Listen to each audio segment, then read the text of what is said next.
안녕하세요. 혹시 어떤 일에 와, 나 진짜 미쳤나 봐 싶을 정도로 퍽 빠져본 적 있으신가요? 오늘은요, 성공이라는 결과 하나가 어떻게 사람에 대한 평가를 미친 사람에서 천재로 순식간에 바꿔놓는지 그 아주 흥미로운 현상을 한번 제대로 파헤쳐보겠습니다. 이 말 정말 귀에 있지 않나요?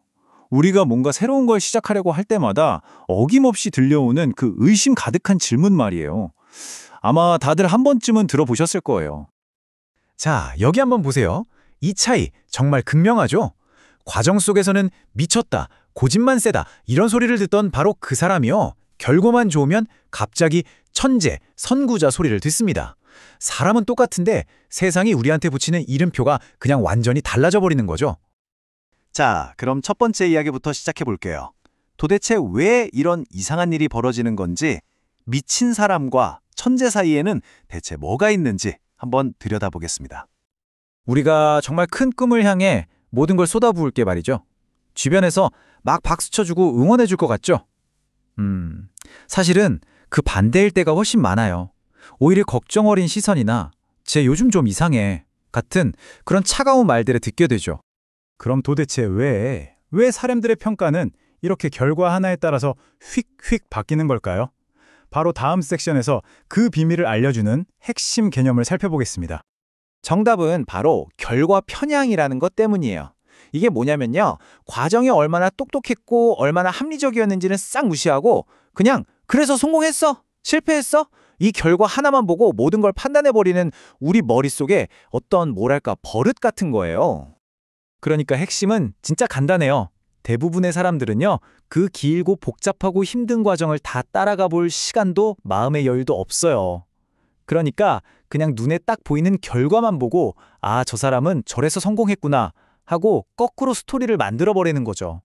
자, 그럼 이 결과 편향이 역사 속 인물들을 어떻게 미친 사람에서 천재로 만들었는지 아주 생생한 실제 사례들을 한번 만나볼까요? 먼저 스티브 잡스 이야기예요. 그가 버튼 없는 스마트폰을 만들자고 했을 때 바로 자기 회사 최고의 엔지니어들조차 저 사람 제정신인가? 완전 고집불통이네 이랬다는 거예요. 다들 불가능하다고 생각했던 거죠. 그런데 결과가 어떻게 됐죠? 아이폰이 세상을 완전히 뒤집어 놨잖아요. 그러자마자 그 고집은 시대를 앞서간 비전이 됐고요. 그 비현실적인 생각은 혁신이 된 겁니다. 똑같은 사람인데 말이죠. 일론 머스크는요, 더 했죠. 스페이스X 로켓이 초반에 3번이나 연달아 공중에서 터져버렸을 때 모든 언론과 투자자들이 그를 가장 미친 CEO라고 불렀어요.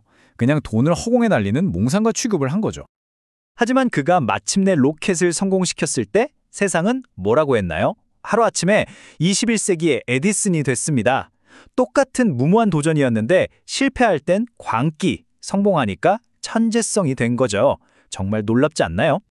예술계로 한번 가볼까요? 우리 모두가 사랑하는 화가 빈센트 반 고흐.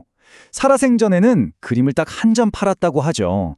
그의 그 뜨거운 열정, 주변 사람들 눈에는 그냥 현실 감각 없는 이상한 사람으로 보였을 뿐이에요. 하지만 그가 세상을 떠나고 작품의 진가가 드러나자 세상의 평가는 완전히 달라졌습니다. 그의 광기는 이제 천재성의 원천으로, 그의 고독은 시대를 앞서간 예술가의 운명으로 불리죠. 결과가 한 사람의 인생 전체를 재해석해버린 겁니다. 이게 뭐 먼 나라 얘기가 아니에요. 바로 우리나라, 우리가 매일 쓰는 서비스들도 시작은 다 똑같았습니다. 야, 누가 핸드폰으로 모텔을 예약하냐? 했던 야놀자. 배달 음식을 앱으로 시킨다고? 말도 안 돼. 했던 배달의 민족. 모바일 뱅킹? 해킹당하면 어쩌려고? 했던 토스까지. 전부 다 처음엔 비웃음의 대상이었어요. 근데 지금은 어떻죠? 이 말도 안 되는 아이디어들이 이제는 대한민국 혁신의 심장이 됐잖아요. 패턴은요, 정말 놀랍도록 똑같습니다. 성공이 모든 관점을 그냥 뒤집어 버리는 거죠. 자, 지금까지 여러 사례를 봤는데요. 이제 가장 중요한 얘기를 해볼게요. 바로 이 이야기가 우리에게 그리고 당신에게 어떤 의미가 있는지 말이죠.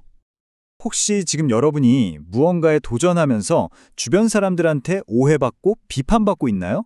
그렇다면 이걸 꼭 기억하셨으면 좋겠어요. 그건 여러분이 틀렸다는 신호가 절대 아닙니다. 그저 세상이 아직 결과를 보지 못해서 여러분의 그 치열한 과정을 이해하지 못하고 있다는 아주 명백한 신호일 뿐이에요. 그러니까 미쳤다는 말 그거 그냥 잠깐 붙는 이름표 같은 거예요. 두려워할 필요 전혀 없어요. 오히려 내가 지금 뭔가 대단한 일을 앞두고 있구나 하는 신호로 받아들여도 좋습니다. 성공 직전에만 받을 수 있는 어쩌면 명예로운 훈장 같은 거죠. 자, 이제 마지막입니다. 이 모든 이야기를 하나로 모아서 여러분께 꼭 드리고 싶은 핵심 메시지를 전달해 드릴게요. 세상이 우리를 인정하는 순서 한번 보세요. 우리가 생각하는 거랑 완전히 반대입니다. 사람들은 우리를 먼저 이해해주고 지지해줘서 우리가 결과를 내는 게 아니에요.